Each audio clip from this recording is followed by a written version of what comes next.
Krishna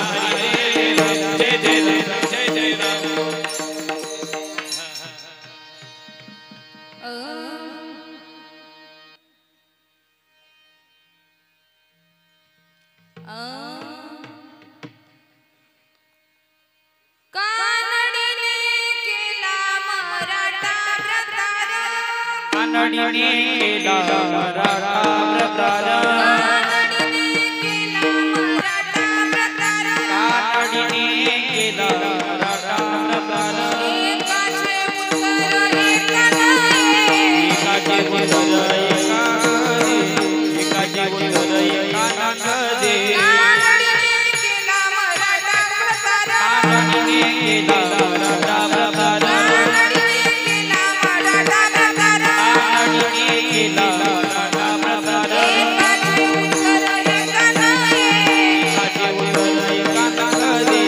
एकाचे उत्तर एका दे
केला मराठा प्रधान कानडीने केला मराठा एकाचे उत्तर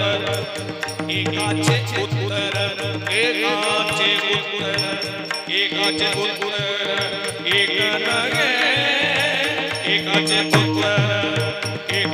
उत्तर एक नगे ऐसे मन को कमला पाटे ऐसे मन को कमला एकाचे उत्तर एका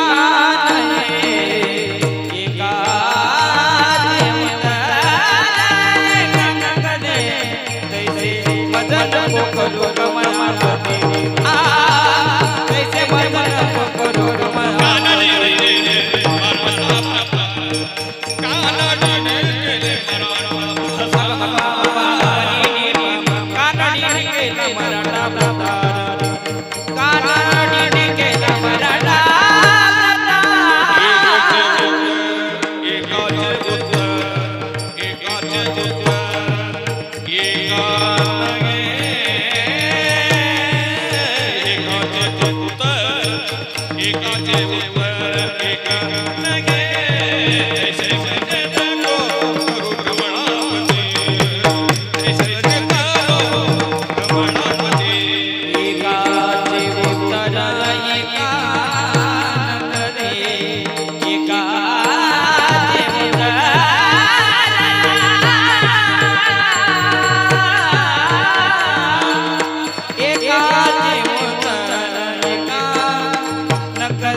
करो कमलापति संगति सजना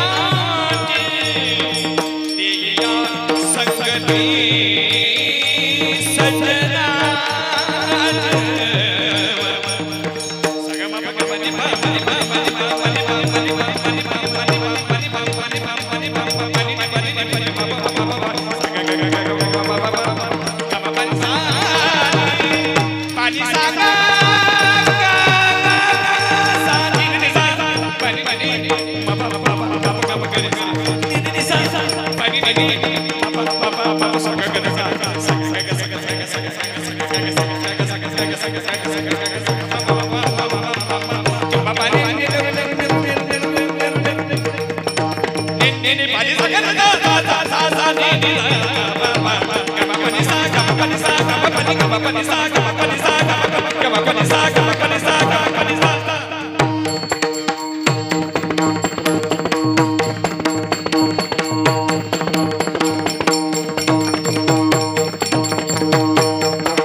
कथेचा विस्तार बाबाजी सद्गुरु दास तुका जिथे ज्ञान विज्ञान संजीव होते जिथे योग विद्येस सामर्थ्य येते जिथे मानवाला मिळे मोक्ष गाथा तया पायरीशी सदा नम्र माथा कृष्णाय वासुदेवाय हरये परमात्मने प्रणतक्लेशनाशाय गोविंदाय नमो नमः सच्चिदानंद रूपाय विश्वोत्पत्त्यादि हेतवे तापत्रय विनाशाय श्री कृष्णाय वयं नमः नमो विठ्ठला राजया पांडुरंगा नमो रुक्मिणी माऊली ज्ञान गंगा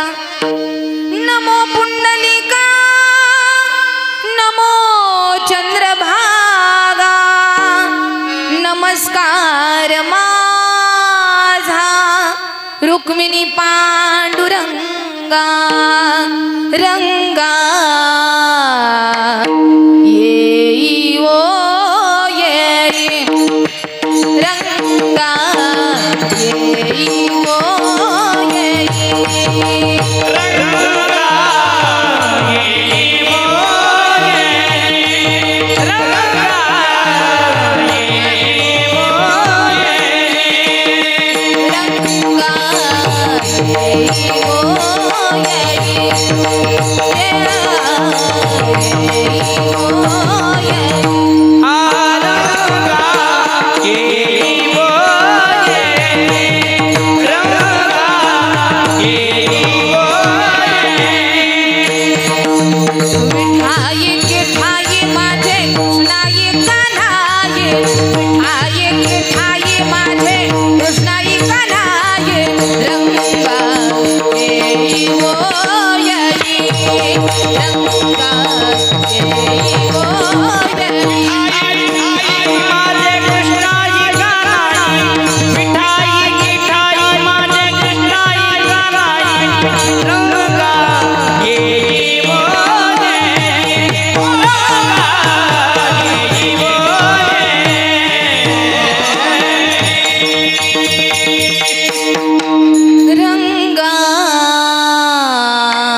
येई वो येई.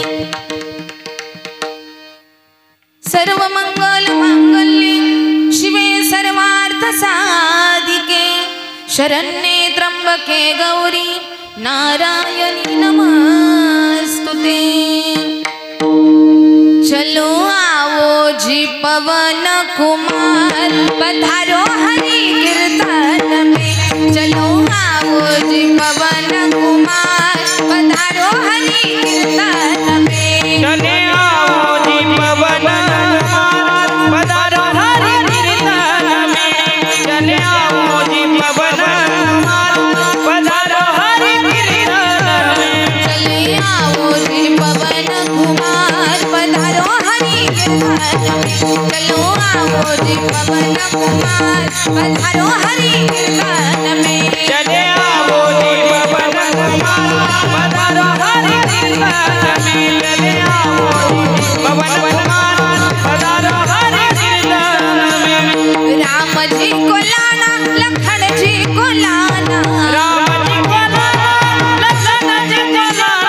राम जी को लाना लखन जी को लाना. राम जी को लाना लखन जी को लाना. चलो जी जय श्री राम. जय श्री राम. कुरडू कुरडू आवाज आला पाहिजे. जय श्री राम. जय श्री राम. जय जय श्री राम. चलो आओ जी पवन कुमार पधारो हरि कीर्तन में. चलो आओ जी पवन कुमार पधारो हरि कीर्तन में. चले आओ जी पवन कुमार पधारो हरि कीर्तन में. चले आओ जी पवन कुमार पधारो हरि कीर्तन में. कीर्तन में वाह. चलो आओ जी पवन कुमार पधारो हरि कीर्तन में. राम जी को लाना लखन जी को लाना. चलो आओ जी पवन कुमार पधारो हरि कीर्तन में. मस्तक हे पायावरी या वारकरी संतांच्या.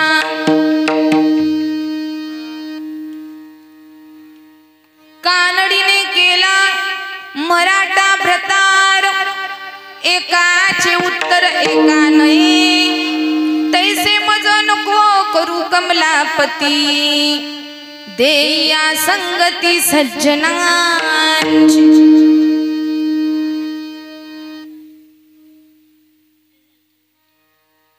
प्रस्तुत प्राप्त प्रसंगी चिंतन रूपी सेवे करता निवडलेला अभंग संत श्रेष्ठ तुकाराम महाराज ज्यांच्या अभंग वाणीला किंबहुना त्यांनी पाचवा वेद गाथा निर्माण केला. संत श्रेष्ठ नव्हे, संत श्रेष्ठ संत, संत श्रेष्ठ संत, जगतमान्य संत, जगद्गुरु संत आणि संत श्रेष्ठ संत. नीट आहे का? संत मान्य संत, जगतमान्य संत आणि जगद्गुरु संत श्रेष्ठ असे असणारे यशवंत, कीर्तिवंत, वैराग्याचा मूर्तिमंत पुतळा, वैराग्याचा मूर्तिमंत पुतळा, भक्तीचा मळा, प्रेमाचा जिव्हाळा आणि चैतन्याची चितकळा श्री संत तुकाराम महाराज ज्यांच्या अभंगवाणीला सूर्याची प्रखलता. नीट ऐका, तुकाराम महाराजांच्या अभंगवाणीला सूर्याची प्रखरता, चंद्राची शीतलता, आईची वात्सल्यता, वेदाची पवित्रता, गंगेची सुचितता ही सगळी लाभली असे असणारे संत श्रेष्ठ तुकाराम महाराज. या अभंगाच्या द्वारे आजचा हा चाललेला अखंड हरिनाम सप्ताह बघायला गेलं तर संत शिरोमणी सावता महाराज आणि संत नामदेव महाराज यांच्या पुण्यतिथी निमित्त चाललेला हा सोहळा आहे.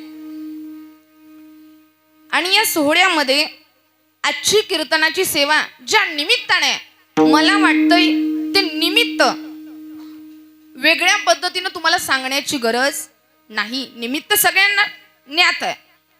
आणि आजचा दिवस कोणता आहे, कोणत्या प्रकरणातील अभंग आहे हे सुद्धा सांगण्याची गरज नाही. कारण बघायला गेलं तर सगळ्यांना माहित आहे आजचा दिवस जागराचा आहे. आणि मागणीपर प्रकरणातील अभंग आजच्या दिवशी मागणीपरच अभंग घ्यावा हे मी सांगत नाही, शास्त्र सांगतं. आणि शास्त्रापूर्वीपासून हे चालत आलंय की आजच्या दिवशी मागणीपरच अभंग घ्यावा.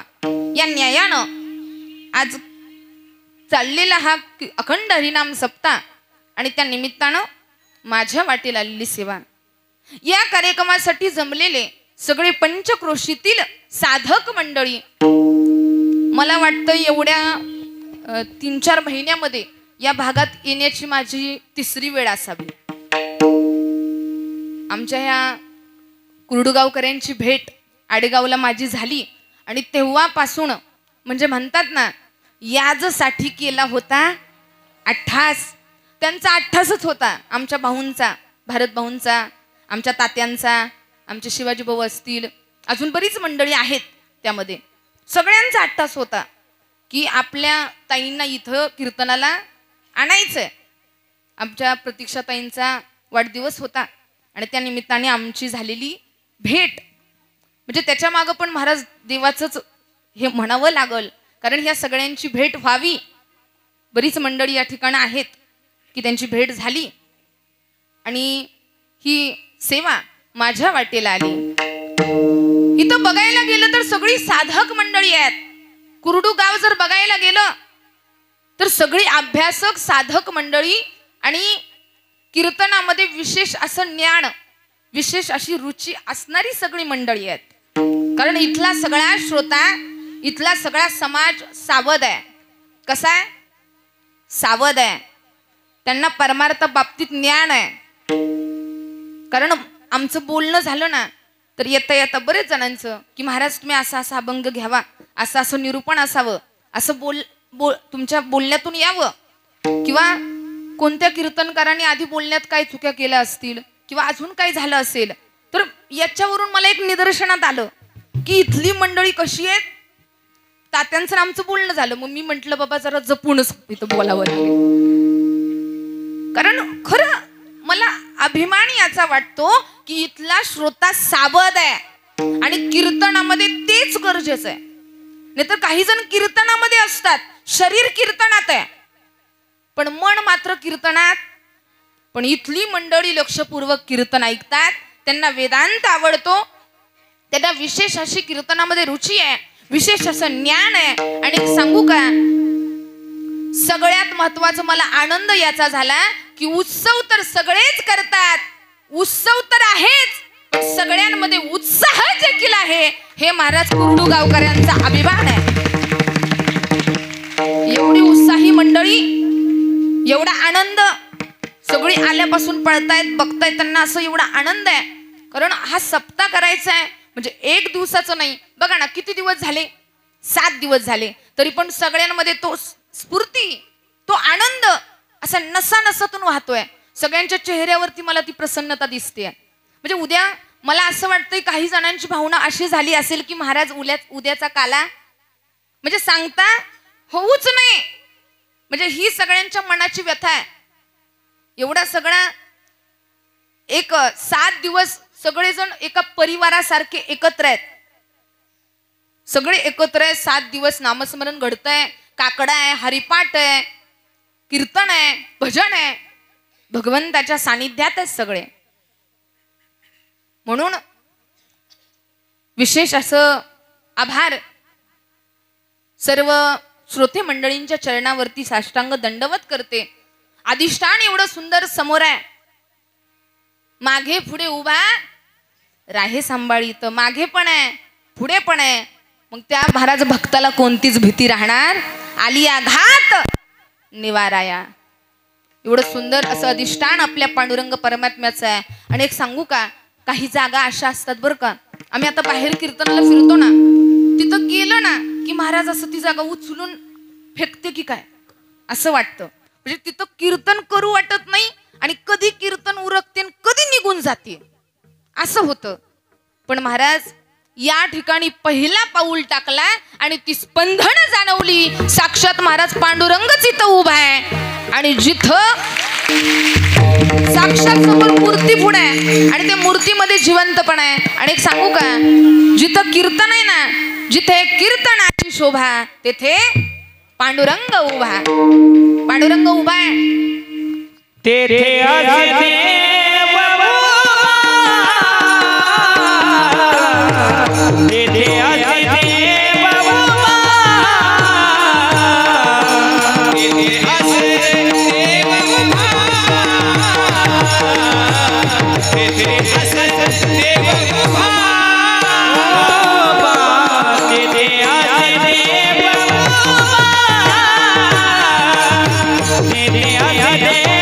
तेथे असे देव तेथे असे देव कैसी समझ नाच शोभा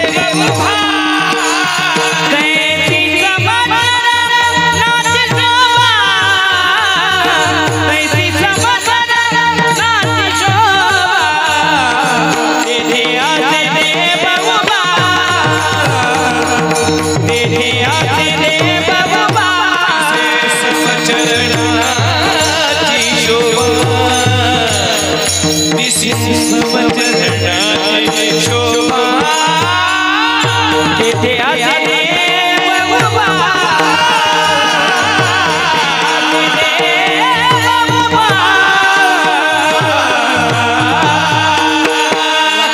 एकदा जोरात टाळी बरं का. वा, खरं कुरडू गावकऱ्यांनी आहे ना 7वा आजोबाच महाराज जोडी शोभन आणली आहे. काय आवाजात ऐकतच राहावं, काय त्या हरकती आहेत, काय तो ताण आहे, दोन्हीही. आणि महाराजांचं कौतुक करावं मी एवढी मोठी, पण काय आवाज आहे सुंदर. तेथे असे देव उभा तैसी समचरणाची शोभा. देव उभा आहे म्हणून याला शोभा आहे, म्हणून ती स्पंदनं जाणवतायत, त्या लहरी आहेत, त्या वाईब्स आहेत, म्हणून सगळ्या इथल्या सगळ्या मंडळींच्या चेहऱ्यावरती आनंद आहे, सगळ्या मंडळींच्या चेहऱ्यावरती प्रसन्नता आहे. आणि मी तुम्हाला सर्वांना पहिल्यांदाच भेटली जरी असली ना, तरी मला असं वाटतंय की आपलं जन्मोजन्मीचंच नातं आहे. कारण एवढी प्रेमळ मंडळी आहेत. मी आल्यापासून एवढं सगळ्यांनी प्रेम दिलं. आमच्या आपले सरपंच आपले भरत भाऊ, त्यांची इच्छा होती की आमच्या ताई तुमचं हॉटेलला पायी लागावं आणि नक्की यावं. ते एवढं त्यांचं कधी येतील ताई कधी येतील म्हणजे. आणि मी मुद्दाम अभंग कीर्तनाला घेतलाय ना, आता मी पुढे जाईलच. मला त्यांच्या हॉटेलमधलं एक एवढं सुंदर आवडलं. आता अभंग घेतलाय कीर्तनाला, काही जणांचा प्रश्न येईल की महाराज हा नक्की मागणी परस अभंग आहे का काय. कारण इथं बघायला गेलं तर 2 प्रकार आहेत बरं का. इथं तुकाराम महाराज अभंगामध्ये 2 प्रकारची मागणी करता येते. एक अन्वयक मागणी, अन्वयक मागणीचा प्रकार आहे, आणि दुसरी आहे ती व्यतिरेक. अन्वय मागणी म्हणजे काय, नीट ऐका बरं का, मी लगेच तुम्हाला स्पष्ट करते. अन्वय मागणी म्हणजे काय, तर भगवंत असा आहे, भगवंत तसा आहे, भगवंत असाच आहे, आहे आहे आहे. जिथं आहे आहे शब्द आलाय, भगवंत असा आहे, भगवंत हा आहे, भगवंत असाच आहे, ही अन्वय प्रकारची मागणी, याला अन्वय म्हणायचं. आणि व्यतिरेक म्हणजे काय, तर भगवंत असा नाही, तो तसा नाही, आणि तो तसा नाहीच म्हणजे काय, व्यतिरेक. आता इथं हा अभंग कोणत्या प्रकारातला आहे, कोण मला सांगल का. अन्वय प्रकारातला आहे का व्यतिरेक प्रकारातला आहे? कोणत्या प्रकारातला आहे? अन्वय. हा अभंग अन्वय प्रकारातला नाही. अन्वय प्रकार कोणता नीट आहे का?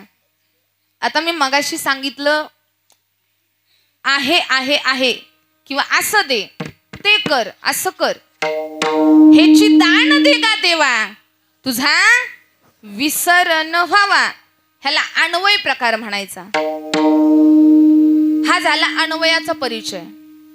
हा झाला म्हणजे भगवंत सुखरूप आहे, भगवंत दयाळू आहे, भगवंत सुखाचा सागर आहे, भगवंत कृपाळू आहे, भगवंत करुणालय, भगवंत मायेचा सागर आहे. म्हणजेच हा प्रकार झाला अन्वयाचा. आणि व्यतिरेक म्हणजे भगवंत जड नाही, भगवंत दुःख देणारा नाही, भगवंत असं करणारा नाही, भगवंत तसं करणारा नाही, नाही नाही नाही, व्यतिरेक. आणि आहे म्हणजे अन्वय. म्हणून अन्वयाचं उदाहरण आहे, ह्याची दान दे गा देवा, तुझा विसर न व्हावा. आणि हे अभंग मी कुठं पाहिला तर मला एवढं छान वाटलं.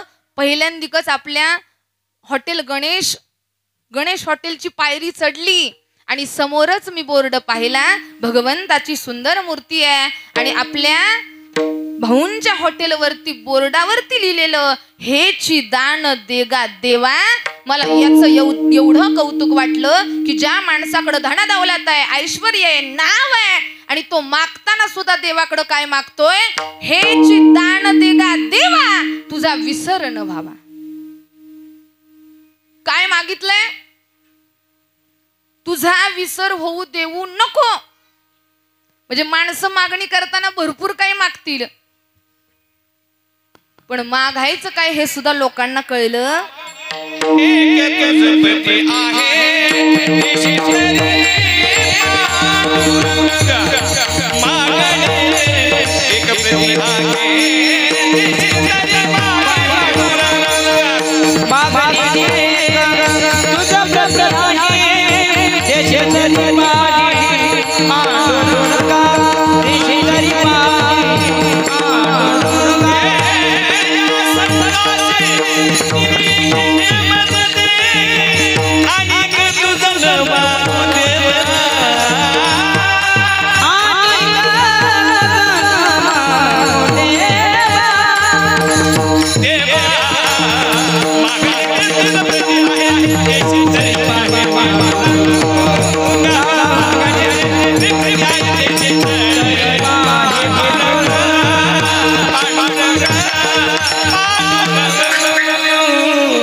मागण्याची एक तुझ प्रती आहे, देशील तरी पाहे पांडुरंगा. एकच मागणे. तसं या अभंगातून सुद्धा तुकाराम महाराज मागणं करतात की भगवंता तू काय करावं, तू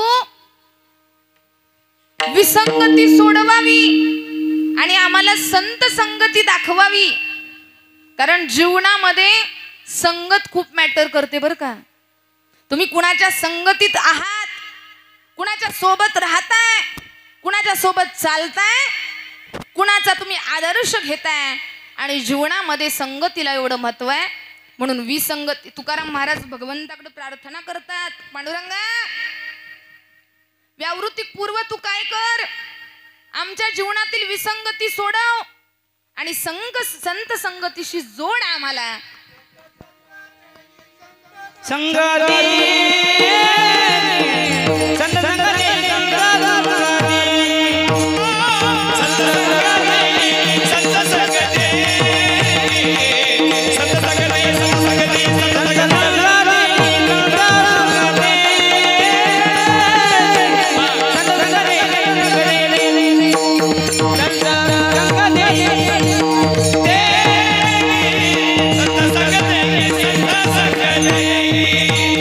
Ah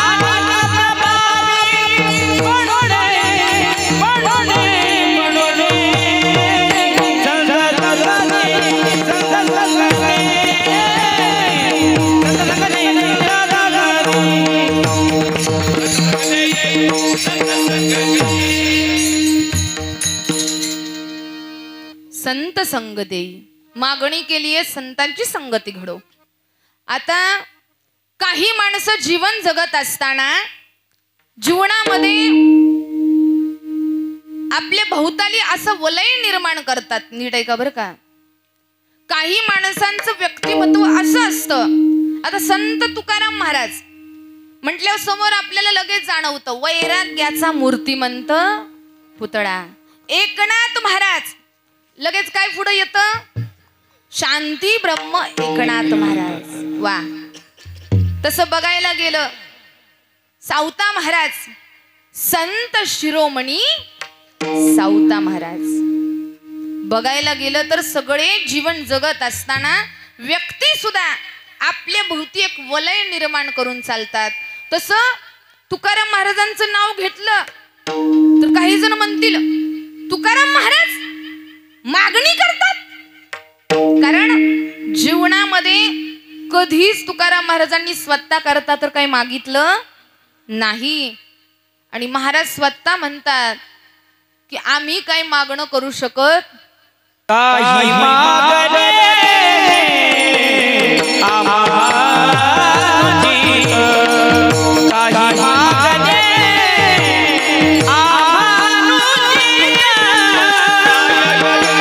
मागणे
क्या बात है. आपल्याकडं महाराज प्रमाणांची कमी, कलाकारांची कमी, पण कमी वेळेची. तसं तुकाराम महाराजांचे अभंग 2 तासात सोडवावे एवढे महाराज अभंग.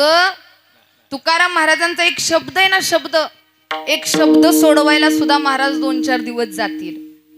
पण आमचं आपलं कसं तरी विठ्ठल विठ्ठल मध्ये म्हणून चालतंय का. एवढं सोपं नाही. संत तुकाराम महाराज आहेत आयुष्य अर्पण केलंय भगवंताच्या सेवेकरता. तेव्हा कुठं ते ज्ञान, ते वैराग्य, ती भावना निर्माण झाली आहे. सोपं नाही.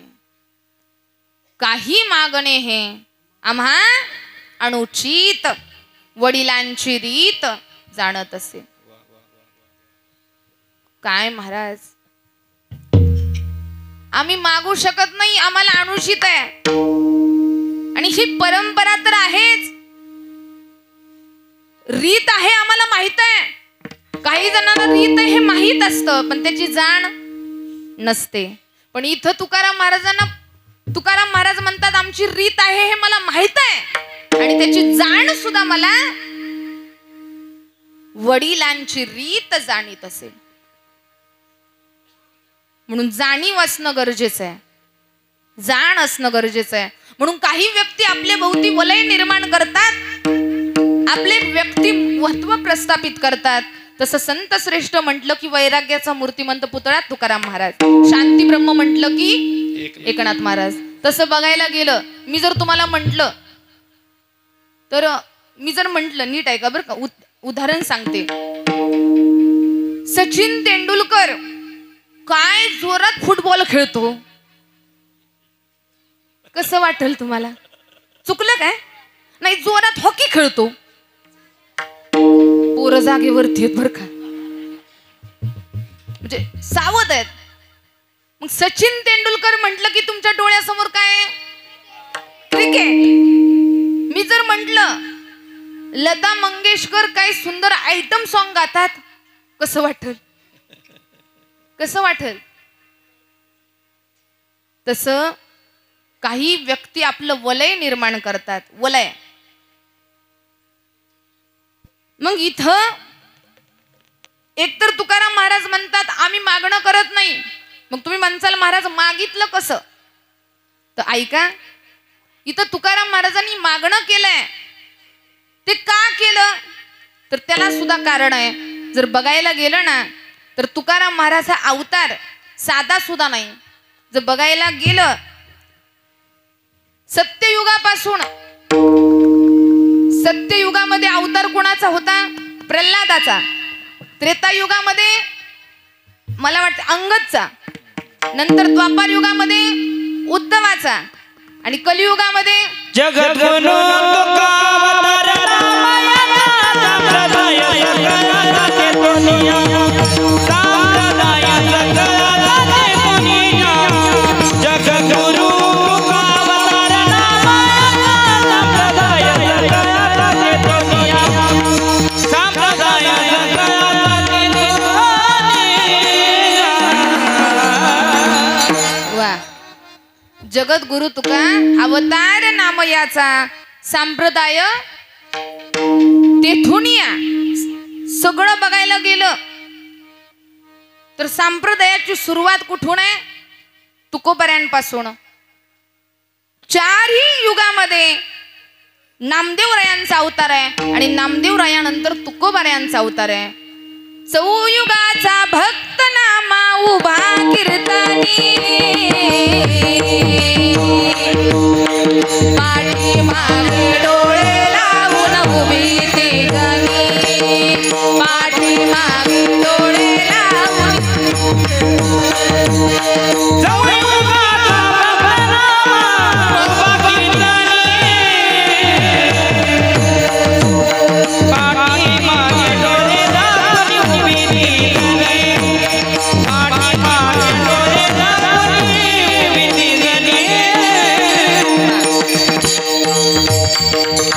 चहुयुगाचा भक्त नामा उभा कीर्तनी, पाठी मागे डोळे लावून उभी ती जनी, पाठी मागे डोळे लावून उभी ती जनी. आज मला वाटते नामदेवरायांची पुण्यतिथी आहे. आणि आज बघायला गेलं तर मी माझं सांगत नाही, चारही युगामध्ये ज्यांचा अवतार आहे असे कोण आहेत? नामदेवराय. आणि नामदेवरायांचाच अवतार तुकाराम महाराजांचा आहे. बघा नीट ऐका, नामदेवराय म्हणजेच तुकाराम महाराज आहेत. मग सत्ययुगामध्ये ज्या वेळेस प्रल्हादाच्या रूपात भगवंताची पूजा केली, भगवंताला आळवलं, आणि नंतर नरसिंहाच्या रूपात असुराचा वध केला हिरण्यकश्यपूचा. आणि तो गोड प्रसंग मला आठवतो बरं का. आणि प्रल्हादाला असं मांडीवरती घेतलंय आणि सिंहासनावरती भगवंत बसलेत नरसिंहाच्या रूपात. तर काही जण भक्त मंडळी म्हटली तेव्हा, अरे प्रल्हादानं तुझी एवढी सेवा केली, तुझ्यासाठी एवढं काही केलं, आणि तू पहिल्यांदा त्याला पहिलं न बसवता सिंहासनावर सगळ्यात आधी तू का बसला? नीट ऐका माय बापा हो, माझ्या भगवान परमात्म्यानं एवढं सुंदर उत्तर दिलं. भगवान परमात्मा म्हणतोय मी पहिल्यांदा सर्वप्रथम सिंहासनावर बसण्याचं कारण असं आहे की त्या असुरामुळं ते सिंहासन अपवित्र झालेलं मी स्वतः बसून ते पवित्र केलं. आता माझा प्रल्हाद त्या सिंहासनावर बसेल. भक्ताप्रती एवढी श्रद्धा, भक्ताप्रतीचं प्रेम. भगवंताला रडू आलं. भगवंत म्हणतोय प्रल्हादा, अरे तू माझ्यासाठी अग्नीमध्ये उडी घेतली, माझ्यासाठी आतोनात कष्ट तुला भोगावे लागले.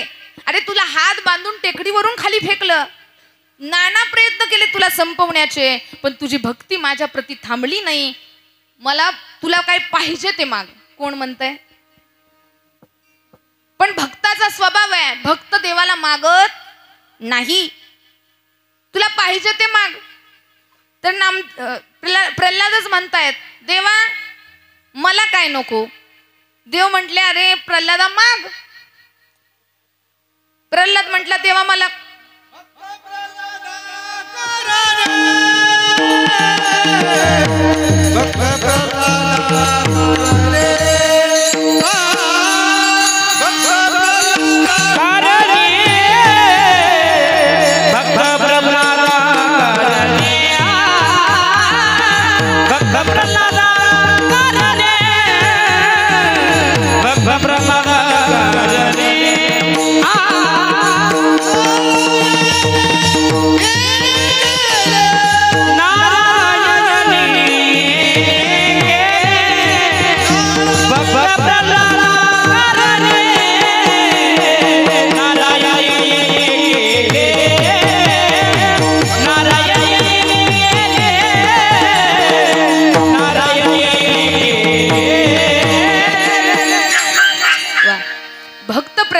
कारणे नारायणे येणे केले.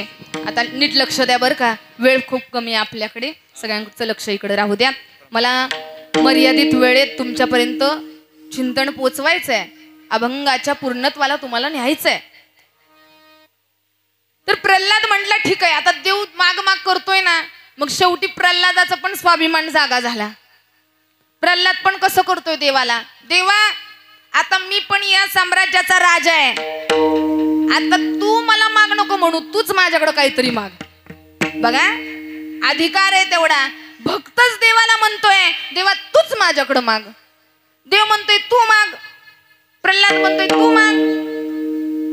मग देव पण म्हटला. आता देव पण महाराज कसा आहे, चतुरातो शिरोमणी, गुण लावण्याची खाणी, मुकुटा सकळा मणी, धन्य तुझी विठोबा. तो काय साधा सुद्धा आहे का, चतुर आहे. तो म्हणला ठीक आहे प्रल्हादा, मी मागायला तयार आहे, मी मागतो तुझ्याकडं. देव म्हणतोय प्रल्हादाला, तू माझ्याकडं काहीतरी मागावं हेच मला दे. नीट ऐका बरं का. देव म्हणतात तू माग, प्रल्हाद म्हणला देवा तूच माग.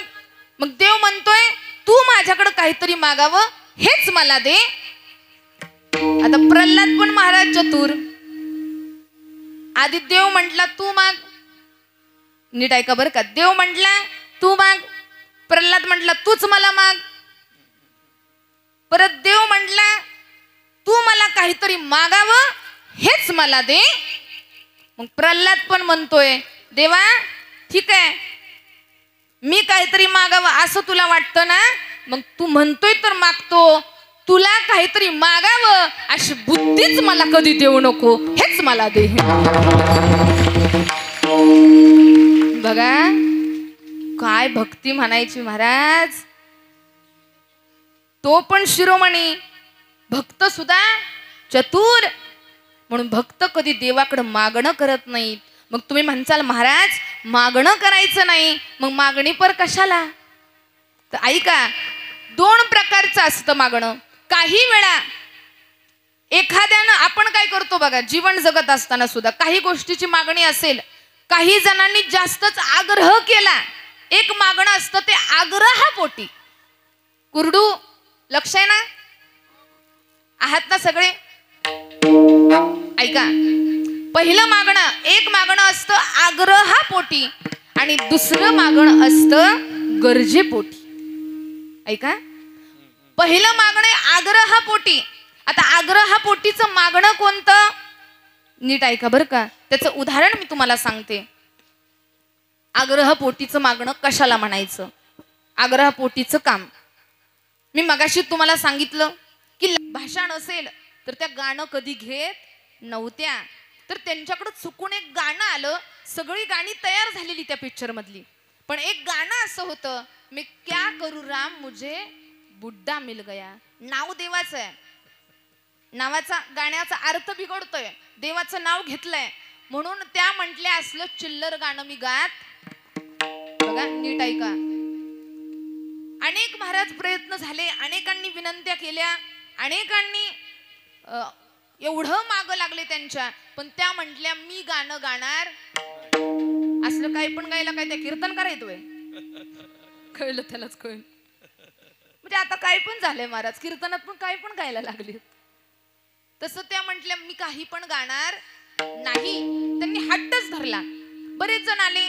मग शेवटी मला वाटतं डायरेक्टरनी विनंतीच केली की ताई प्लीज, कारण होतं काय की लता मंगेशकरांपुढं कोणी दुसऱ्यानं गीत गावं म्हणजे त्यांची चालू शकत नव्हती, कारण सगळं गाणी झालेत आणि एका गाण्यासाठी दुसरं कोण पण गायला तयार.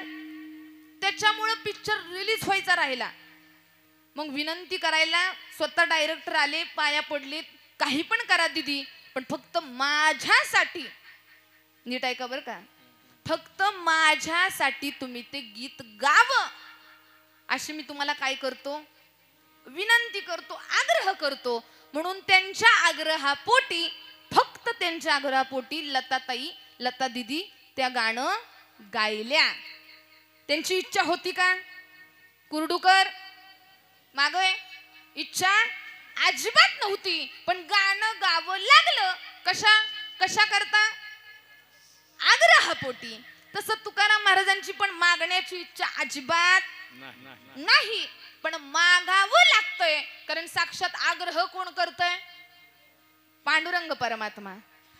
आणि दुसरं मागणं असतं ते गरजपोटी. मग गरज अशी नाही की आपलीच असेल, कधी कधी गरज कुणाची असते सांगता का? जाऊ घरी. गरजेचंच नाही की गरज आपलीच असेल, कधी कधी गरज कुणाची असते? समोरच्यांची पण. आता त्याचं उदाहरण सांगते. शांती ब्रह्म एकनाथ महाराज सगळ्यांना माहित आहे, त्यांना कधीच राग येत नव्हता, त्यांच्या तोंडातून कधी शिवीगाळ नाही. मग एक ब्राह्मण काका होते, अत्यंत गरीब परिस्थिती, मुलांची मूंज करायची होती, मुलीचं लग्न करायचं होतं, त्याच्याकरता पैसा कमी पडत होता. आता पैसे कमी पडतात, काय करावं म्हणून काय केलं, ते आपले पैठणला आले. आणि पैठणला आल्यावर कचरा पेटी, तिथं महाराज ती माणसाशी बसायची, कुचर पेटी, अशीच व्यर्थ वेळ वाया घालवत माणसं बसायची. पण ते म्हणतात ना, संतांच्या संगतीनं त्याला सुद्धा माणसं देव म्हणायला लागली महाराज. आता जर पैठणला गेला ना, लोक तिथं फुलं वाहतात, लोक त्याचं सुद्धा दर्शन घेतात. याचं उत्तम उदाहरण की संतांच्या संगतीमुळं त्या कचरपेटीचा सुद्धा देव झाला महाराज. ही संतांची संगत आहे, माणसं त्याच्या पण पाया पडायला लागली. तिथं कुचरपेटीच्या तिथं पहिली महाराज कुर घोड्या करायची, नको ते बोलत बसायची विभद्र. आणि तिथं हे आले ब्राह्मण काका, ह्यांनी विचारलं काय महाराज चिंतेत दिसताय, काय झालं? महाराजांनी सांगितलं मुलाची मुंज आहे, मुलीचं लग्न करायचंय, पैसे पाहिजेत. तर ती मंडळी एकनाथ महाराजांच्या विरोधातली होती. ती म्हटली आम्ही करतो, आम्ही तुम्हाला पैसे द्यायला तयार आहे, फक्त तुम्ही काय करा, फक्त एकनाथ महाराजांना राग आणून द्या, लगेच तुम्हाला पैसे. हे म्हटले ठीक आहे, त्यात काय अवघड आहे. आणि आतोनात प्रयत्न केले, पण महाराज शांती ब्रह्म आहेत, त्यांना राग येईल का? मग शेवटचा प्रयत्न झाला. गिरिजा माता नामदेवरायांच्या पत्नी जेवण वाढत होत्या, सगळे जेवायला शेजारी बसले. आता ह्यांनी काय केलं, डायरेक्ट गेले आणि गिरिजा मातेच्या कडेला जाऊन बसले, कंबरट्यावर जाऊन. आता इथं बसलेल्या सगळ्यांना माझा प्रश्न आहे, एखादा परपुरुष आपल्या बायकोच्या जर अंगावर, आपल्या बायकोच्या काकेला बसला तर कुणाला आवडेल? आवडेल का? ऐ कीर्तनाला आले नवरे, आवडेल? आवडू शकत नाही. कोणाला पण या ठिकाणी राग येईल. पण शांती ब्रह्म आहेत, ते काय म्हणतात माहितीये का गिरिजा मातेला, अगं ऐकलं का, ब्राह्मण काका पाठीवरती बसले, ते पडतील वाढता वाढता. आता महाराज शेवटी या सुद्धा शांती ब्रह्मांच्या पत्नी, त्या सुद्धा कशा करतात, काळजी नसावी, हरिपंडिताला कडेला घेऊन वाढण्याची सवय आहे.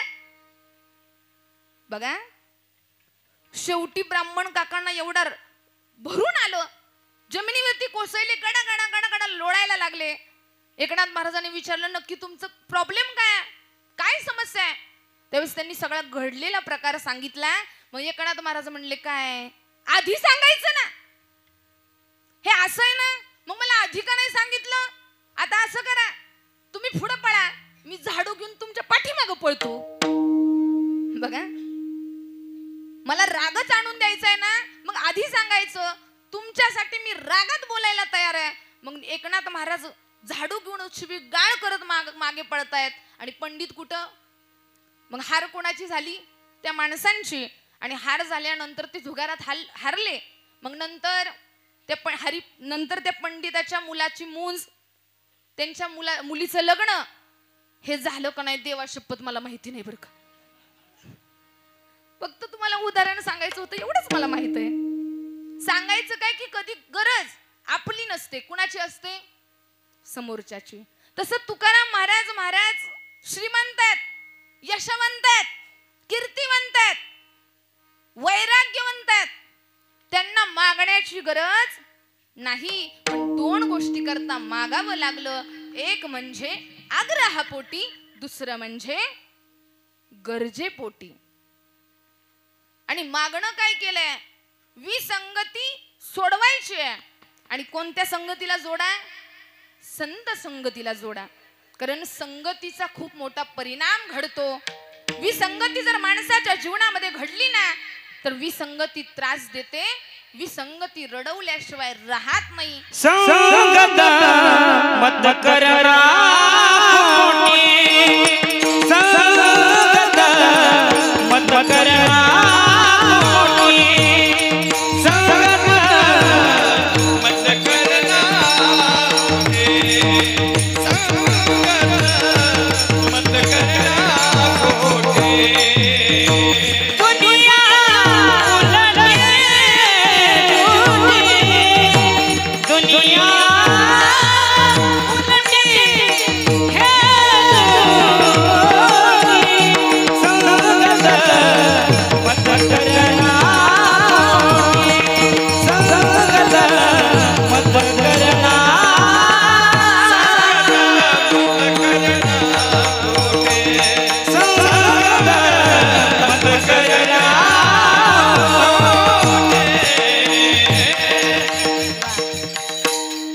संगत मत करणा खोटी.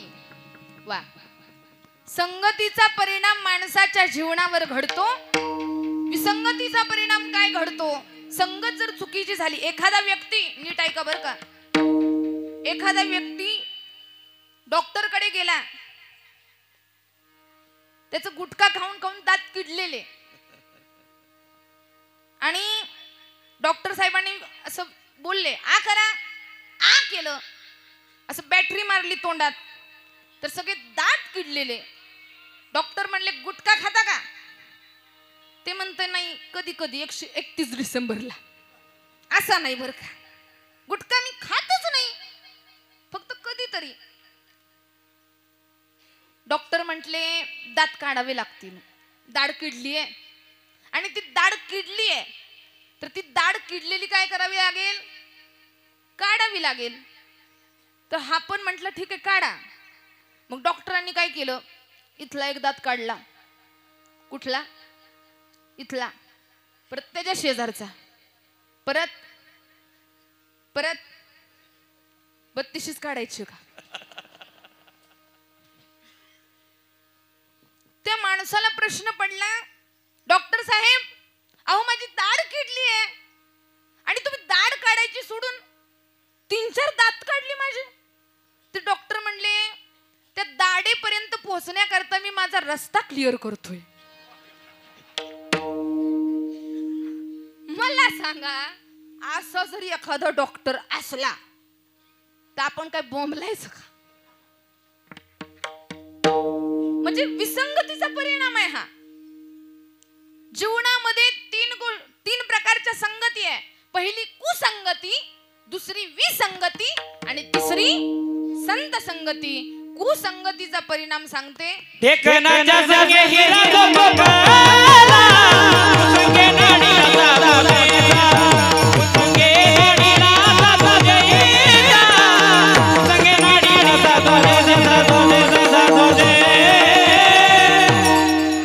वा, याला म्हणायचं झटका चाल बरं का. झटकाच आहे. कीर्तनकारांना असा सावध गायक पाहिजेत बरं का. काय मी बोलच तोपर्यंत लगेच महाराजांनी कुसंगतीचं उदाहरण सांगितलं. ढेकणाच्या संगे हिरा जो भंगला, कुसंगे नाडला, कुसंगे नाडीला साधू जैसा. ढेकुणाच्या संगे हिरा जो भंगला, ढेकुणाच्या संगे हिरा जो भंगला. तुम्हाला हिरा माहित आहे? हिरा कुरडूकर, हिरा. बोर झाला का सगळे? नाही ना, मग चालू द्या रातभर. नाही, मी मर्यादित वेळेत सोडवण्याचा प्रयत्न करेल. तर ऐका, हिरा अंधाऱ्या खोलीत ठेवा. अंधाऱ्या खोलीत ठेवल्यानंतर खरा जर हिरा असेल ना, तर लाईट लावल्यासारखा उजेड पडतो त्या हिऱ्याचा. अजून सांगते, हिरा, खरा हिरा आयरनीवर ठेवा, आयरनीवर, आणि वरून घणाचा घाव घाला त्या हिऱ्यावर. हिरा ठेवीता आईरणी, वाटे मारीता जो घरी, तोती मोल लावे करा, कररीता कररीता कररीता. वा, हिरा ठेविता आयरणी. हिरा जर अस्सल हिरा असेल आणि आयरनीवर जर ठेवला आणि घणाचा घाव घातला, नीट ऐका कुरडूकर, घणाने जरी घाव घातला ना, तरी महाराज तो हिरा आयरनीत घुसतो पण तुटत नाही. कोणता हिरा असेल तर? खरा. एवढा हिरा आयरनीचा घणाने घाव घातला तरी तो हिरा तुटत. पण अशा खऱ्या हिऱ्याला नुसत्या ढेकूण, माहितीये ना ढेकूण, त्या ढेकुणाचा स्पर्श झाला ना की त्या हिऱ्याचं काय होतात? तुकडं तुकडं होतात, खरा हिरा असेल तर.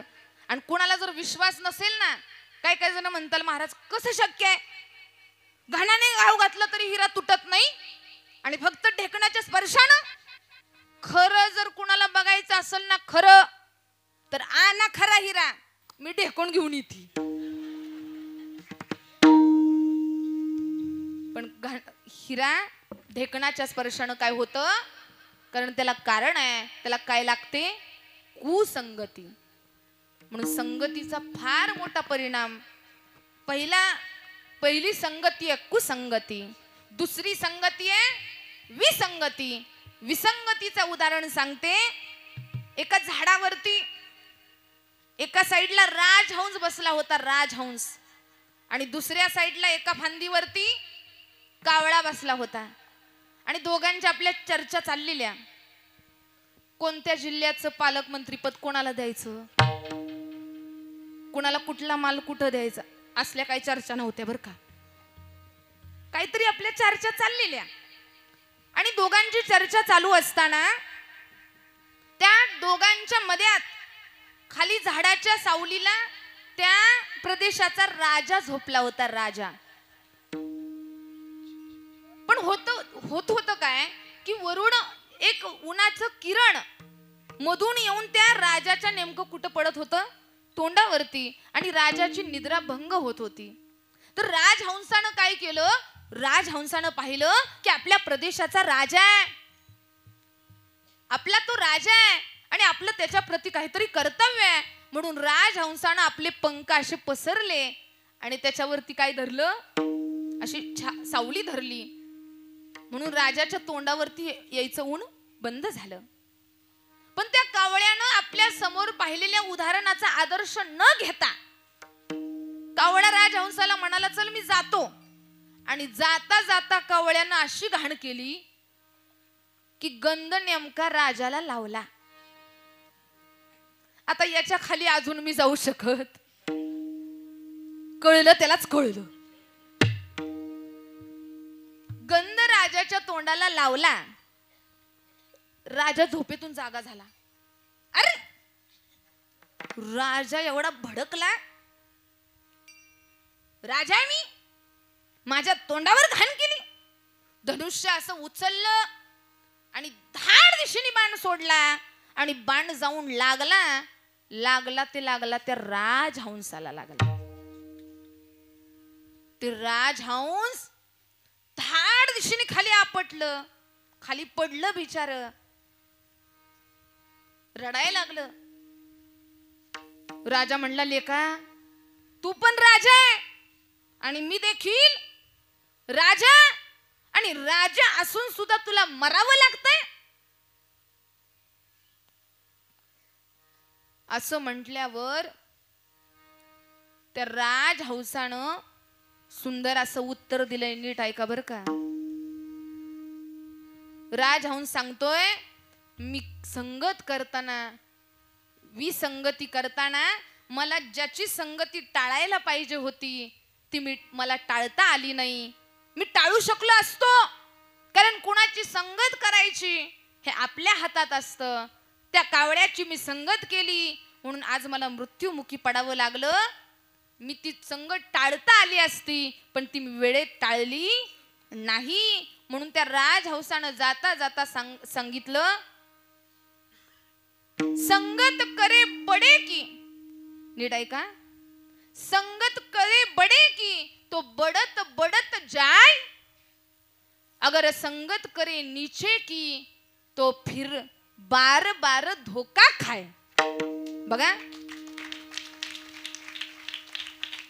संगत करायची असेल ना तर आपल्यापेक्षा जो मोठा आहे, इथं मोठा मी पैशानं, धनानं, संपत्तीनं, ऐश्वर्यानं मोठा म्हटलं, विचारानं, ज्ञानानं, स्वाभिमानानं, ज्याचं ज्ञान मोठं आहे, विचार मोठे आहेत, जो दुसऱ्या प्रती चांगल्या भावनेनं मोठा आहे, संगत करे बडे की तो बडत बडत जाय, अगर संगत करे नीचे की तो बार बार धोका खाय. म्हणून संगत कशी ठेवा?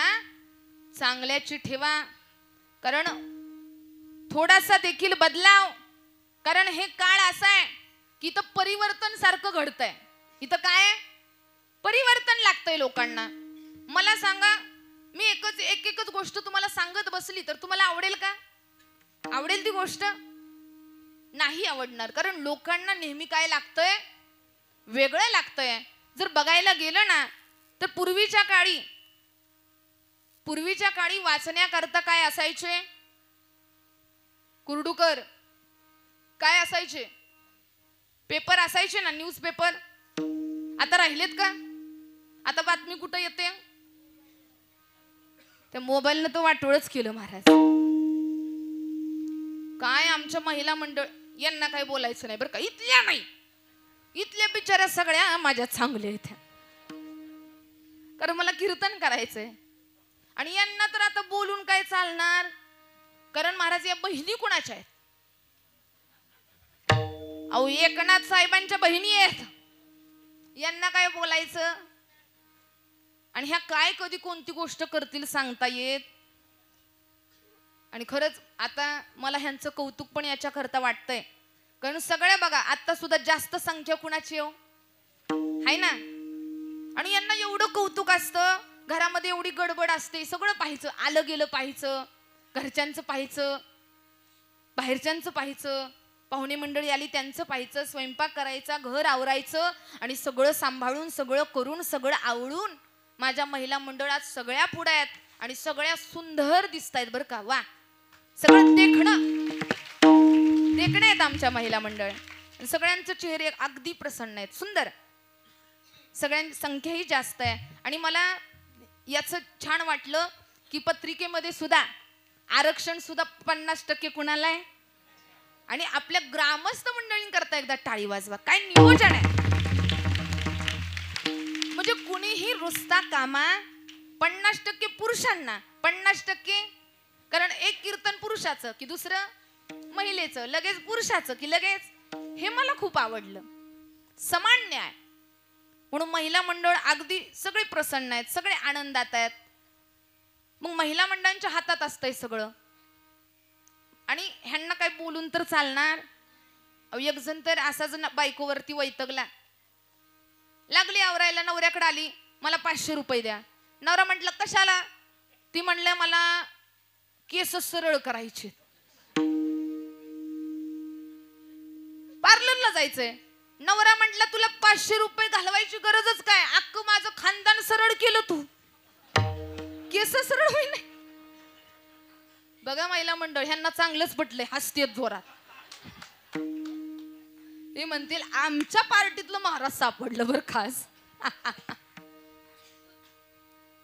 पण खरं परिवार सांभाळणं, परिवार वाढवणं आणि परिवाराला संस्कार देणं ही जबाबदारी अगदी पारंगतपणे पार पाडती ना, ती कोण असते. कारण नवऱ्या जर एखाद्या संकटात असेल, नवऱ्याचा आत्मविश्वास ढळत असेल ना, तर नवऱ्याचा तुटलेल्या शर्टच्या बटनापासून, नीट ऐका बरं का, बायको काय करते, नवऱ्याच्या तुटलेल्या शर्टच्या बटनापासून नवऱ्याचा तुटलेला आत्मविश्वास जोडायचं काम करते ती पत्नी, ती बायको आहे. म्हणून खास अभिमान आमच्या महिला मंडळांचा आहे. जास्ती संख्या महिला मंडळांची आहे. सुंदर अशा वातावरणामध्ये हा चाललेला सप्ताह आहे. म्हणून संगती विसंगतीचा परिणाम आहे. बदलाव घडत असतो. जर बघायला गेलं तर बदल ही काळाची गरज आहे. बदल हा काळाचा एक भाग आहे. मग मोबाईल हातात आले आणि त्या मोबाईलनं परिणाम कुठं होता, आपण मोबाईलवर. न्यूजपेपर गेले आणि संदेश कुठं यायला लागले, मोबाईलमध्ये. मग मेसेज पाठवायचा ते बंद झालं, संदेश पण बंद झाले. मग काय आलं, व्हॉट्सअप. बरोबर आहे, व्हॉट्सअपचं पण थोडा काळ राहिला, ते गेलं. व्हॉट्सअप नंतर माणसानं वापरायचं बंद केलं. आता फक्त मेसेजेस फॉरवर्ड करतात, हे त्याला पाठव, ते ह्याला पाठव. आणि नंतर महाराज आलं काय, इंस्टाग्राम. आता पुढं काय येईल देव जाणे. आता पण आलंय ना. आधी होतं लाईक करो, शेअर करो, सबस्क्राईब करो. आता आलंय हाईप करो. हाईप काय करो, अजून पुढं काय येईल सांगता येत. मग हा बदलाव आहे. मग बघायला गेलं तर बदल हा कधी कधी वातावरणातील देखील असतो. कधी कधी माणसावर प्रभाव हा आजूबाजूच्या वातावरणाचा होतो. नीट ऐका बरं का, मला तुम्हाला चरणाकडे घेऊन जायचंय. तिथपर्यंत आपली गाडी आली आहे. पहिला परिणाम हा वातावरणाचा होतो. काही काही जणांवर तर एवढा झाला की काही काही जणांचे खांदे अजून सरळ झाले नाहीत. बघा हे लेकरू लगेच म्हणतंय पुष्पाठू. कोणाचे हे, तुमचेच आहे का, तुमचेच आहे ना. वाह कल्याणच. लगे म्हणतोय महाराज पुष्पाटू. म्हणजे ते पुष्पाटून महाराज एवढा परिणाम झाला. काय काय जण अजून असे आखडून चालतात, आखडून. म्हणजे कधी कोणत्या गोष्टीचा, अरे बाबा ती पिक्चर मधली तरी श्रीवल्ली होती, ही तर श्रीवल्ली नाही, तुझी अंबाबाई आहे. तुला कशा प्रकारे सरळ करल सांगता येऊ शकत. ती काही श्रीवल्ली आहे का. काय माणसं कशाचा आदर्श घेतील काय सांगता येत. पुष्पा झाला आणि आता तर काय आलाय, सय्यारा का फियारा. काय काय पोरांनो, अजून मागणं एक म्हणतोय सय्यारा. ते सय्यारानं तर महाराज एवढं आज 2-4 दिवसच झाला आलाय. पण ती मी ऍड पाहिली, जाहिरात पाहिली. ते सय्यारा मूवी पाहून काही पोरं त्या थिएटर मध्येच बेशुद्ध पडली. काही जण महाराज मोठमोठ्यानं रडतायत. काही जण महाराज डिप्रेशन मध्ये गेली. मला महाराज शोकांतिका वाटते की नको तिथं पोरांनी डोकं लावण्यापेक्षा, नीट ऐका बरं का, काही पोरं एवढा विचार केला की बेशुद्ध पडली, एवढा विचार केला की डिप्रेशन मध्ये गेली, एवढा विचार केला की त्यांना बाकीचं काय करू समजना.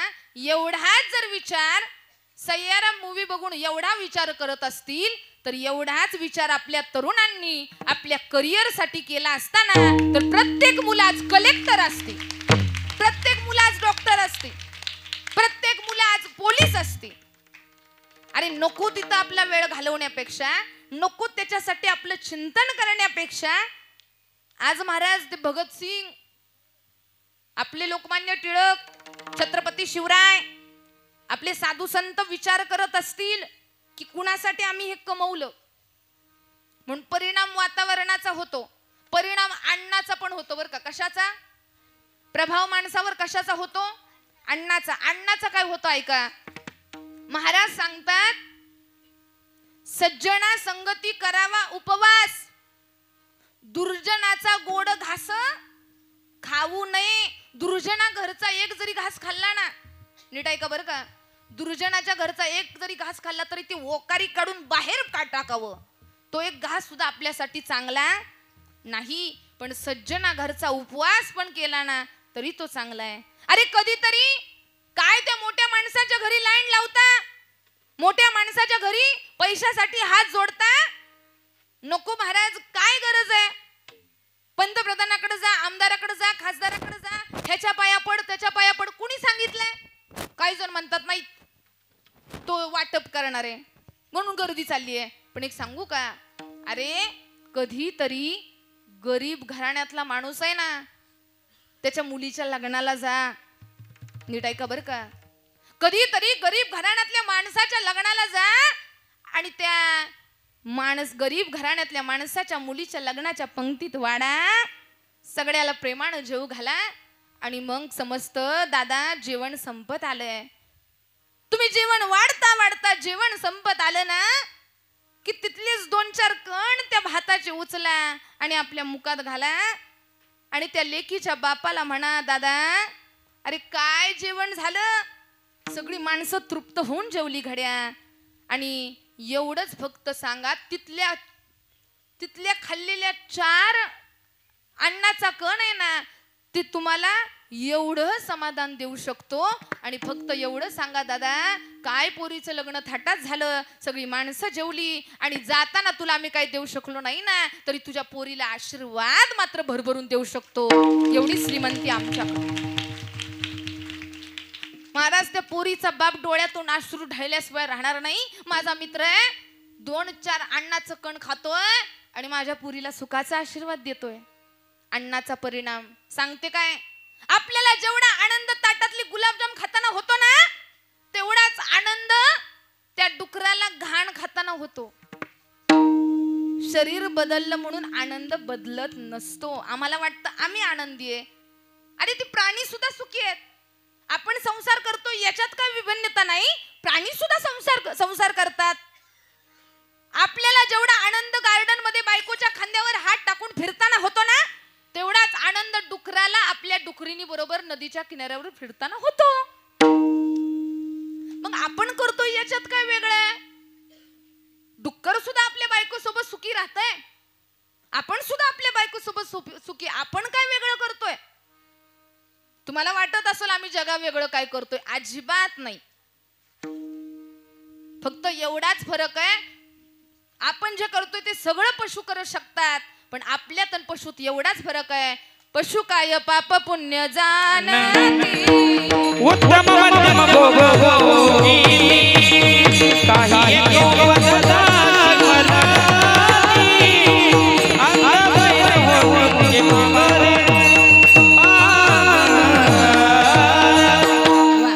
पशु काय पाप पुण्य जाणती, उत्तम मध्यम भोग भोगती, काही उपजल्या मरती, भय अंध होती जाणून. फक्त फरक एवढा आहे की आपल्याला पाप पुण्याची जाण आहे, पशु पक्ष्यांना नाही. कारण आपल्याला कळतंय जर गोठ्यामध्ये एखादं बारकं वासरू असेल ना, आपल्या आईच्या गाईच्या अंगावर उडी मारताना त्याला समजत नाही ती आपली माता आहे. पण आपल्याला तर ज्ञान आहे ना, आपल्याला समज आहे, आपल्याला त्याचं फरक कळतो. म्हणून परिणाम हा अन्नाचा होतो, परिणाम हा वातावरणाचा होतो, परिणाम हा वाचनाचा देखील. आपण किती प्रकारचं वाचतोय, काय वाचतोय याचा सुद्धा काय होतं तुकाराम महाराज म्हणतात, तैसे करा पाठांतर, करुणा कर भाषण. असं तर कोणी पण काय म्हणतंय, पण पाठांतर कसं असावं? तैसे करा पाठांतर, करुणा कर भाषण, असं असावं. काही मी जास्त वेळ घेणार नाही, मी 10-15 मिनिटच घेणार आहे. मी तुम्हाला सांगते, ऐका. काही माणसांच्या लेखनाचा परिणाम एवढा होतो लोकांवर. एक लेखक आहेत, जर बघायला गेलं तर आपल्या जीवनामध्ये 83% ज्ञान आपल्याला डोळ्यांमार्फत मिळतं बरं का. किती टक्के? हा, सगळे सावध आहेत. 83% ज्ञान आपल्याला कुठून मिळतं? हा, तर त्याच्यामध्ये काही ज्ञान आपण ऐकून कमवतो, काही ज्ञान आपण बघून. आम्ही ज्यावेळेस MSc ला होतो तर मायक्रोस्कोपी असायची, बरोबर आहे. इथं सगळी स्टुडंट असतील सायन्सचे, तर मायक्रोस्कोप आहे. तर त्याच्यातून जर बघायला गेलं दृक स्वरूपाचं म्हणजे दृश्य स्वरूपाचं ज्ञान आपल्याला कुठं मिळतं?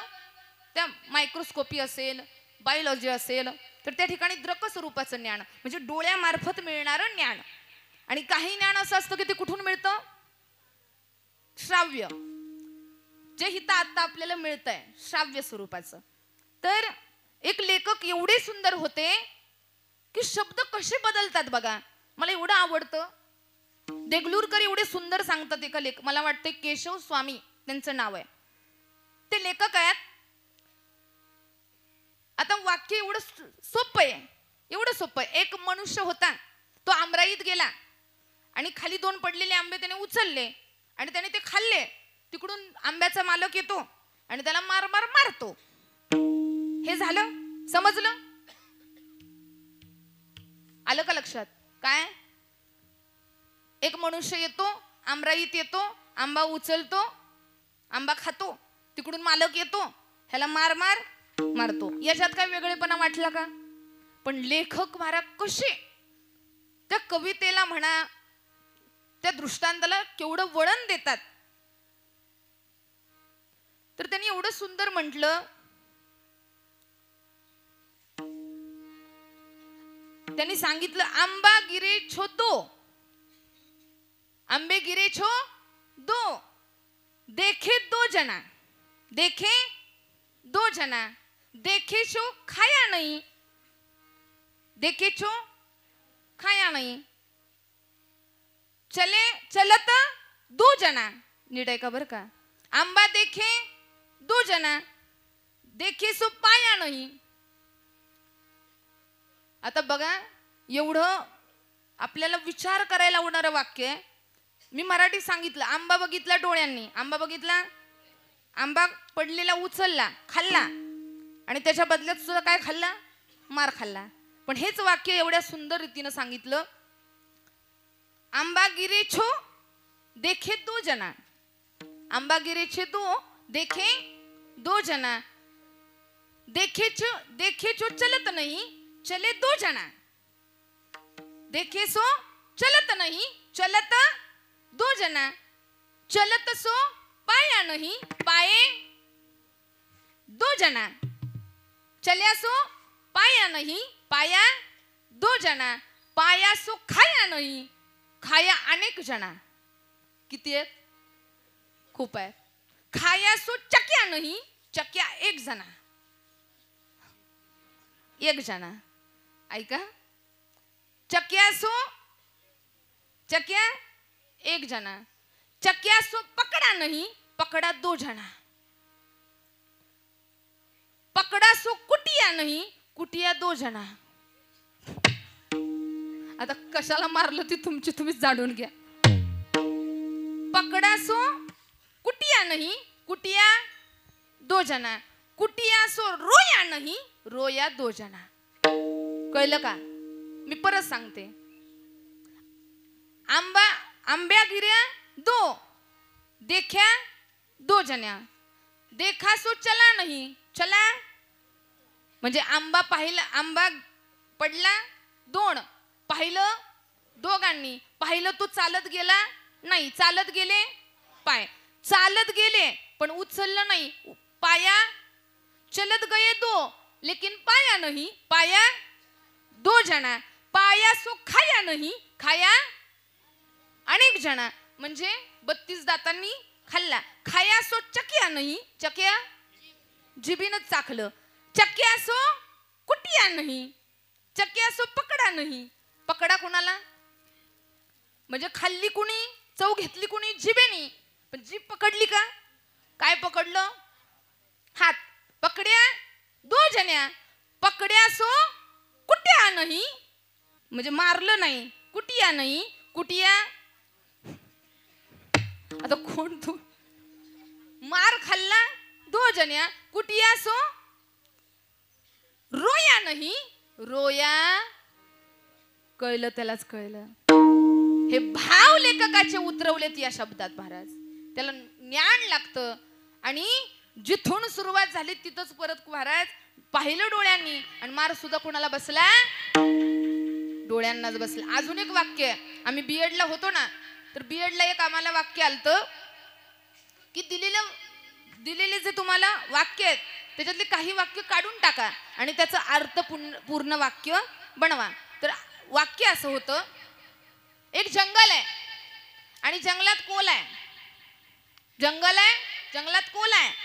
परत दुसरं वाक्य असं होतं की एक नदी आहे आणि नदीला काय आलाय? पूर आलाय. ते झालं की एक बाई बसली आहे आणि बाई बसली आहे, पण कुठं बसली आहे?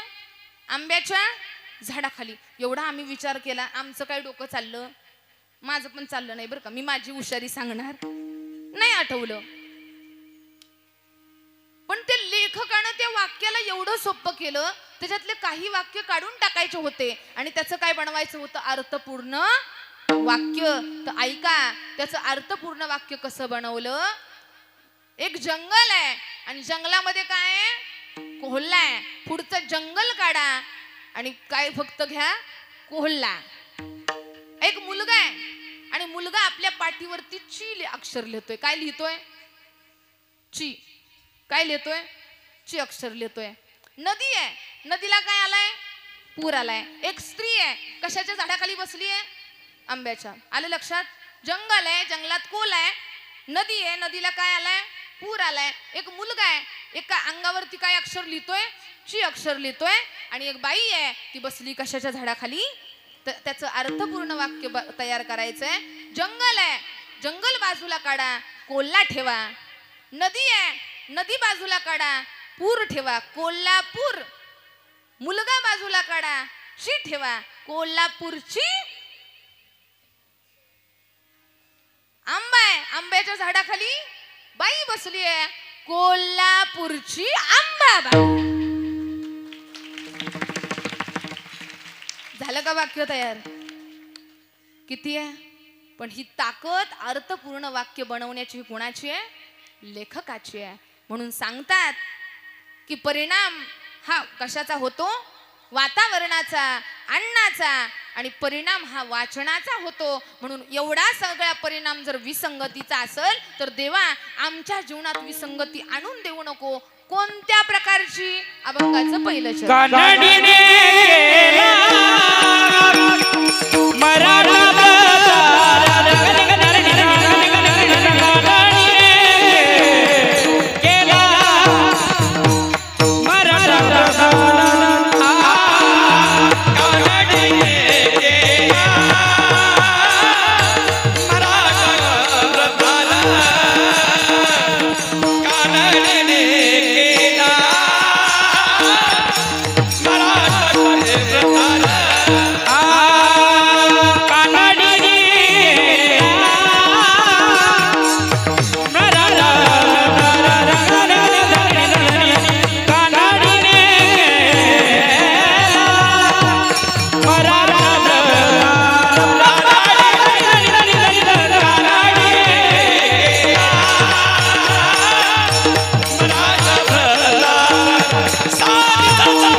मराठा ब्रतार एकाचे उत्तर एकानं ये. तर बघा कोणत्या प्रकारची विसंगती नको. इकडे लक्ष द्या. तुम्ही झोपलाय का? जागे ना? कुठे होतो आपण? नाही कीर्तनातच आहे. तर बघा कानडीनं कोणत्या प्रकारचा केला प्रतार? मराठा. ही असताना कर्नाटकी कानडी आणि नवरा कसा आहे? मराठा. मला सांगा यांचा संसार सुखाचा होईल का? होईल? अहो हे काय बोलते ह्याला कळायचं नाही, ते काय बोलतय त्याला कळायचं नाही.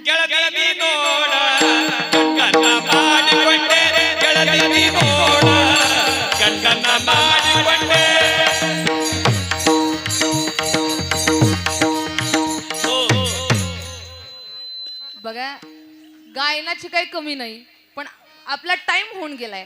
कारण लोक म्हणत असतील महाराज आम्हाला भूक लागली आहे, तुम्ही काही जेवण आला असेल, आमच्या पोटाचा विचार करा.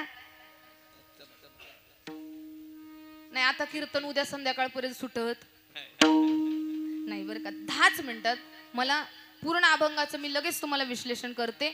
आणि लगेच कानडीने केला मराठा ब्रतार. मग महाराज दोघी जर विसंगती असेल तर त्यांचा संसार चालू शकत नाही. म्हणून तुकाराम महाराज म्हणतात की देवा असं तर आमच्या सोबत करू नकोस, आणि अजून काय करू नकोस. तैसे मज न करी, तैसे मज नको करू कमलापती, देई या संगती सज्जनाची. असं तर आमच्या सोबत करू नको. कारण दुसरं जर काही मागायचं असेल तर एरती माईके दुःखाची जनती नाही आधी अंती अवसान. सगळं दुसरं दुःखाचं आहे, हे सोडून आम्हाला दुसरं काही नकोच आहे. द्यायचं तर फक्त हेच दे, दुसरं आमच्यासाठी काही नको आहे. कारण मला बायको तर अशी मिळाली आहे, संसार रूपी बायको आहे. आपण नवरा आहे आणि संसार रूपी कोण आहे? मग मला सांगा बायको कानाडी आहे, आपण मराठ्याचं आहे, ती जण आपलं जुळल का? म्हणून संसार खरा आपल्यासाठी नाही. आणि ती बोलताना सुद्धा कशी बोलतीये, तिने पाचारिले इलबा म्हणोनी. आता ते कानडी शब्द आहे. इलबा म्हणजे काय? इकडे ये, इलबा इकडे ये. पण त्याला वाटलं ती आपल्याला बाबाच म्हणतीये. इल्लिबा इल्लिबा असं इल्लिबा. आता ही म्हणतील कानडीच चालू झालं बाबा. इल्लिबा इल्लिबा इल्लिबा असं ती बोलायला लागली. त्याला वाटलं ही आपल्याला बाबा बाबाच करतीये. ती जी बिहून पळालं ते आज तागायत आलं नाही. म्हणून तुकाराम महाराज म्हणतात हे सगळं कसं आहे? दुःखाचं आहे, आणि ते आम्हाला नको आणि द्यायचंच आहे ना. तर तुकाराम महाराज म्हणतात अभंगाच्या शेवटच्या चरणात,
रे रे सा सा सा रे रे सा सा रे रे सा सा रे रे सा सा सा रे रे सा सा रे रे सा सा रे रे सा रे सा सा रे रे सा सा रे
संत मायबाप यांच्या समर्पित करते आणि सेवेला पूर्णविराम देते.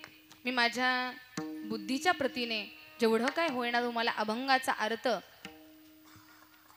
तुमच्यापर्यंत पोहोचवण्याचा प्रयत्न केला. या कार्यक्रमाला सुंदर अशी साथ ज्यांची लाभली, आज ज्यांच्यामुळं मला इथं येणं झालं ते आजचे मानधनकरी असतील आपले भारत पांडुरंग कापरे आदरणीय आमचे दादा आहेत.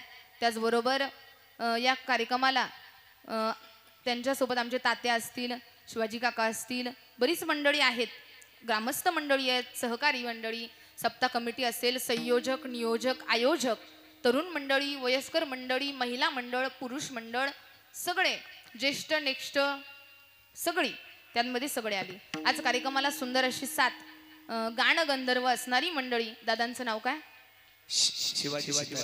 शिवाजी महाराज. त्याचबरोबर अरे वा, कर्नाटकचेच आहे म्हणून तर इल्ल बा केलं वा.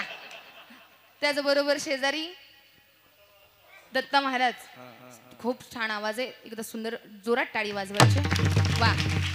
त्याचबरोबर मृदुंगाचार्य आमचे दादांचं नाव काय? कृष्णा महाराज वा. कृष्ण चिता आलाय तिथं काय कमी. मग मृदंगावरती सुंदर थाप, तसं थापा तर सगळेच मारतात हो, पण सुंदर थाप ज्यांची होती ते आपले आदरणीय कृष्णा महाराज आहेत. माझ्यासोबत आलेले आमचे अनिकेत महाराज जाधव यांचे देखील धन्यवाद. सुरुवातीचा भाग अनिकेत महाराजांनी वाजवला, नंतरचा आमच्या कृष्णा महाराजांनी, दोघांचं धन्यवाद. त्याचबरोबर ही सगळी परमार्थिक क्षेत्रातली मंडळी. आपल्या संस्थेचं नाव काय? श्री स्वामी समर्थ संस्थान. कुठे? कवे. तर दादा सगळ्या संस्थेतल्या मंडळींचं धन्यवाद. या ठिकाणी आवर्जून हसन महाराज देखील उपस्थित आहेत, त्यांचं देखील धन्यवाद. या गावातली परमार्थिक क्षेत्रातली सगळी साधक मंडळी, सगळ्यांचं वेगळं नाव घेणं शक्य नाही. या कार्यक्रमाला माझा आवाज स्वरामध्ये तुमच्यापर्यंत पोहोचवण्याचं काम केलं आमचे महाराजांचं नाव काय? भाग्यवंत. आमचं भाग्य मोठं की भाग्यवंतांच्या सोबत आमचा स्वर लागला. दादांचं धन्यवाद, जोरात टाळी वाजवायचे. त्याचबरोबर माझा आवाज तुमच्यापर्यंत पोहोचवण्याचं काम केलं ती म्हणजे माईक सिस्टीम. नाव काय? Shri Nagnath event and Mandap, light, sound ही सिस्टीम सगळ्यांनी त्यांच्याकरता देखील टाळी वाजवायची. तुम्ही सर्वजण या ठिकाणी वेळ पुढे गेली तरी देखील तुम्ही शांत चित्तीने या ठिकाणी बसलायत हे माझं मोठं भाग्य म्हणायचं. कारण यहाँ आना तो सब चाहते हैं, यहाँ आना तो सब चाहते हैं, लेकिन यहाँ वही आते हैं जिसे खुद पांडुरंग बुलाते हैं, जिसे खुद पांडुरंग बुलाते हैं. त्यांनी बोलवलंय म्हणून तुम्ही आलाय, त्यांनी बसवलंय म्हणून तुम्ही बसलाय, त्यांनी ऐकवलंय म्हणून तुम्ही ऐकताय. संत श्रेष्ठ शिरोमणी सावता महाराज यांची उद्या पुण्यतिथी आहे. आज नामदेव महाराजांची झाली. संत सावता महाराज यांनी आपल्याला काय शिकवलं तर कर्तव्यासोबत कर्म करा, कर्तव्य आणि कर्म करा त्याच्यातच ईश्वर सेवा आहे असा विचार मांडणारे संत श्रेष्ठ सावता महाराज आहेत. त्यांनी महाराज आपला परमार्थ शेतामध्ये पाहिला. त्यांनी परमार्थ देवाला महाराज देव कोणत्याही एका विशिष्ट ठिकाणी नाही, तो चराचरात भरलेला आहे. कारण कांदा मुळा भाजी अवघी, अरे ती फक्त भाजी नसून माझी मिठाई आहे. आणि लसूण मिरची कोथिंबिरी अवघा झाला. अरे कांदा मुळा भाजी याच्यात माझी मिठाई आहे, तर लसूण मिरची कोथिंबिरी मध्ये माझा हरी दडलेला आहे. आणि प्रपंच करत असताना परमार्थ कसा शोधायचा ह्याचं उत्तम उदाहरण म्हणजे माझे संत सावता महाराज आहे. त्यांनी शिकवलं की संसारात राहून परमार्थ कसा करायचा. म्हणून सगळ्यांनी एकदा जाता जाता हात वरती करायचे. आपलं जाता जाता भगवंताचं स्मरण, भगवंताचं भजन सगळ्यांकडून झालं पाहिजे. ज्ञानदेव तुकाराम, ज्ञानदेव तुकाराम, ज्ञानदेव तुकाराम, ज्ञानदेव तुकाराम, ज्ञानदेव तुकाराम,